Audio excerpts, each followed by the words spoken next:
ప్రకృతి వారసత్వాన్ని కాపాడుకోవడం కోసం ప్రతి ఒక్కరూ బాధ్యతగా భావించాలని ఉప ముఖ్యమంత్రి పవన్ కళ్యాణ్ సూచించారు. అనంతపురం, సత్యసాయి, నెల్లూరు జిల్లాల పరిధిలో 12 నగర వనాలు, 6 ఎకో టూరిజం పార్కులను మంగళగిరిలోని క్యాంపు కార్యాలయం నుంచి వర్చువల్గా ప్రారంభించారు. ఈ కార్యక్రమంలో దేవాదాయ శాఖ మంత్రి ఆనం రామనారాయణ రెడ్డి నెల్లూరు నుంచి వర్చువల్గా పాల్గొన్నారు. 36 కోట్ల రూపాయల వ్యయంతో నగర వనాలు, ఎకో పార్కులు ఏర్పాటు చేశామని పవన్ కళ్యాణ్ తెలిపారు. కాలుష్యంతో నిండిపోతున్న నగరాలకు ఇవి ఊపిరి పోస్తున్నాయన్నారు. ప్రకృతిని పరిరక్షిస్తూ అభివృద్ధి సాధించినప్పుడే అది నిజమైన అభివృద్ధి అవుతుందని పవన్ కళ్యాణ్ స్పష్టం చేశారు. ప్రస్తుతం నెలకొన్న ర్యాపిడ్ అర్బనైజేషన్ దృష్టిలో పెట్టుకుని urban green cover enhancement, biodiversity conservation, climate change mitigation కావచ్చు, క్వాలిటీ ఎయిర్ మరియు సస్టైనబుల్ ఎకో టూరిజం ప్రోత్సాహానికి ఈ నగర వనాలు చాలా దోహదపడతాయి.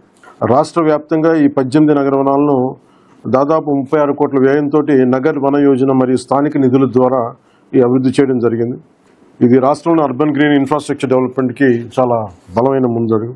ఏ nation that gross with nature gross for ever అన్న ఒక నానుడిని ప్రకృతితో పాటు అభివృద్ధి సాధించినప్పుడు ఈ అభివృద్ధి శాశ్వతంగా ఉంటుందనే ఆలోచనతో ఈ నగర వనాలని అభివృద్ధి చేయడం జరిగింది.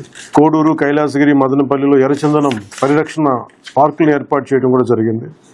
నక్షత్ర వనాలు, రాశి వనాల ద్వారా ట్రెడిషనల్ నాలెడ్జ్ మరియు బయోడైవర్సిటీ కన్జర్వేషన్కి ప్రాధాన్యత కల్పించాం. అలాగే bird habitats, boating, kayaking, trekking, yoga centres, open gyms వంటి ప్రత్యేక ఆకర్షణలు ఈ పార్కుల్లో ఉన్న ప్రత్యేకత.